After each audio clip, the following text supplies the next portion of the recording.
রহস্যজনক রোগে আক্রান্ত হয়ে প্রাণ হারিয়েছেন আফ্রিকার দেশ কঙ্গোর ৭৯ জন। নিহতদের সবার বয়স ১৫ থেকে ১৮ বছরের মধ্যে।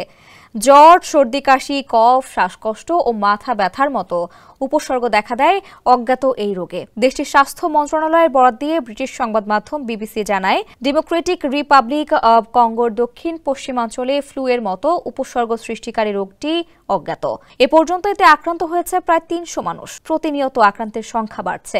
এই রোগের প্রকোপে সবচেয়ে ভয়াবহ অবস্থা দেশটির কোয়ানগো প্রদেশের। এমন পরিস্থিতিতে আতঙ্কিত না হয়ে সবাইকে শান্ত ও সতর্ক থাকার আহ্বান জানিয়েছে কর্তৃপক্ষ। নিয়মিত হাত ধোয়া, জনসমাগম এড়িয়ে চলার পরামর্শ দিচ্ছেন চিকিৎসকরা। প্রাথমিকভাবে ধারণা করা হচ্ছে এটি ইবোলার নতুন কোনো ভেরিয়েন্ট।